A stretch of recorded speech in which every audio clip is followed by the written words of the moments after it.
Whitebark pine, listed as a threatened species of conifer in 2022, grows primarily in Idaho, Montana, Wyoming, and up into western Canada.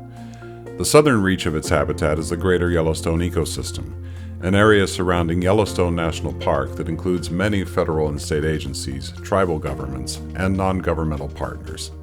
I'm David Howell, and you're listening to On the Ground, a Bureau of Land Management podcast. When the Bipartisan Infrastructure Law was passed in 2021, BLM invested in ecosystem restoration projects nationwide, including projects in whitebark pine forests in these 3 states. Emily Guiberson started her career in Dillon, Montana, and is now the lead forester for BLM's Montana-Dakotas State Office.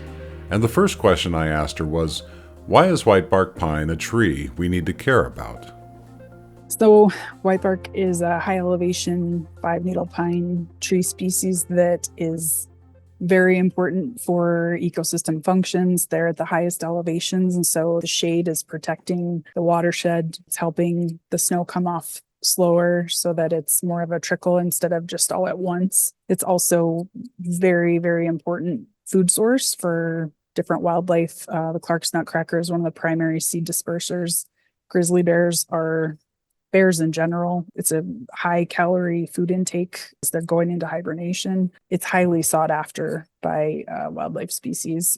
It's also a species that is under attack by a variety of pests and diseases. One pest is the mountain pine beetle, an insect the size of a grain of rice, which in large numbers can kill large stands of trees, and that makes the trees susceptible to large, stand-replacing wildfires. Another is an invasive fungus called white pine blister rust, which can kill branches and inhibit a tree's ability to produce cones and seeds. And Emily says that there are other concerns besides these 2, including warming temperatures related to climate change, and the fact that periodic smaller fires have been excluded from the landscape. We were also seeing multiple beetle hatches in a year, which was not anything that we had seen previously. Additionally, with that, we were seeing them get higher in elevation than they had previously, because usually at those at those elevations that you find the whitebark, there's cold enough temperatures that if there are beetles, they're in small populations. They were not able to go big like they did when we had kind of the tail end of those big droughts that we were seeing in 2008, 2009. Yeah. So it kind of all is like they're separate, but they're all tied together. And these are a fairly slow growing tree, if I remember. Very, right. very slow growing. Very slow growing. The oldest one that I've ever cored in Southwest Montana was probably, we couldn't get to the inside.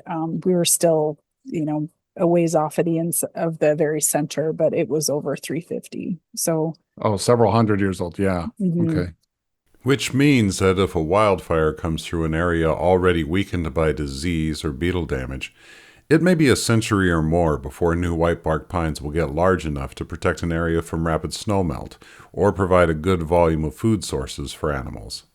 Foresters have been working on treatments to deter mountain pine beetles by attaching packets of a natural chemical pheromone called verbenone, which emits an odor that tricks the beetle into thinking the tree has already been infested.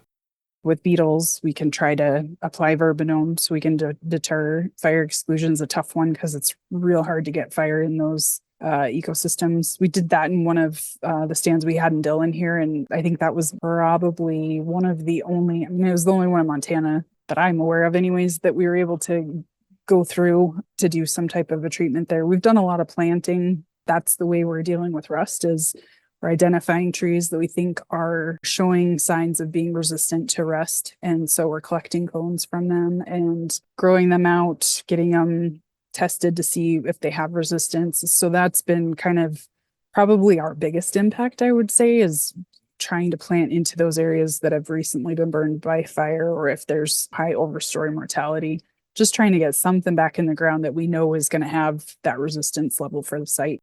Foresters and researchers have been working on active treatments to save whitebark pines in the U.S. and Canada for many years.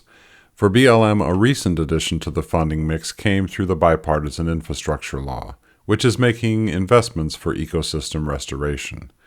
This has allowed foresters like Emily Guiberson to add long-term monitoring to the checklist to see whether the treatments are having an effect.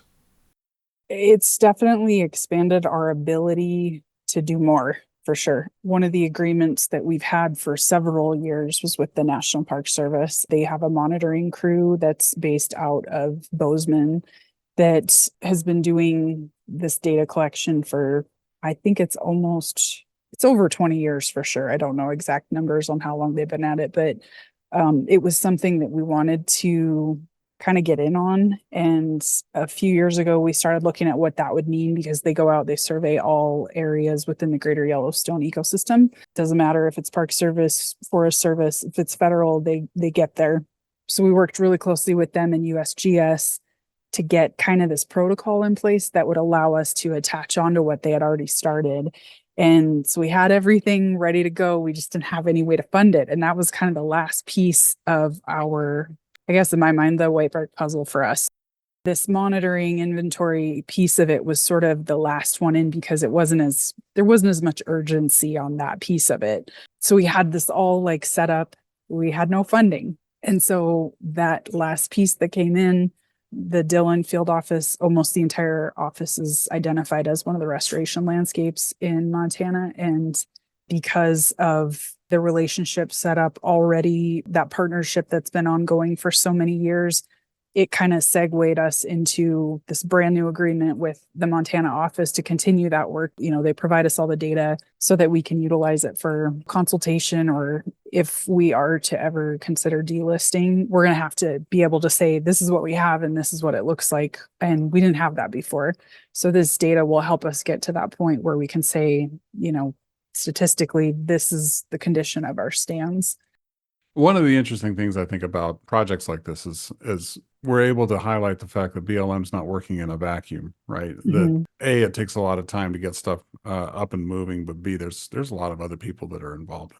So many people, and it's at all levels. And I am very happy that we have the ability to lean on our other agencies. You know, like the monitoring piece was something that was the very end of it, because there's so much emphasis on managing that sometimes that it's the lowest priority.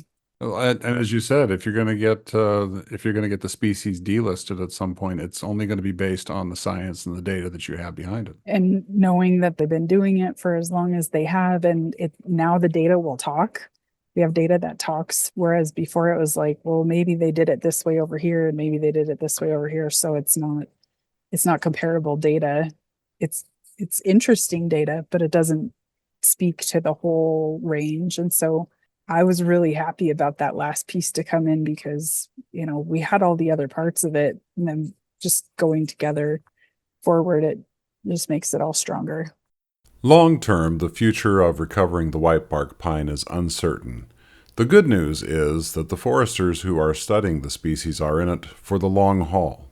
I just feel like anybody that has been involved in this, it's usually not because they were told they had to. It's usually because they start to look at it, and then it like clicks that it's really important, and then they're involved in it their entire careers. And then some, like a lot of the people that even have retired out of this are still heavily involved in it. So I guess I would just say that like this is one of those things that like gets into you and it changes you.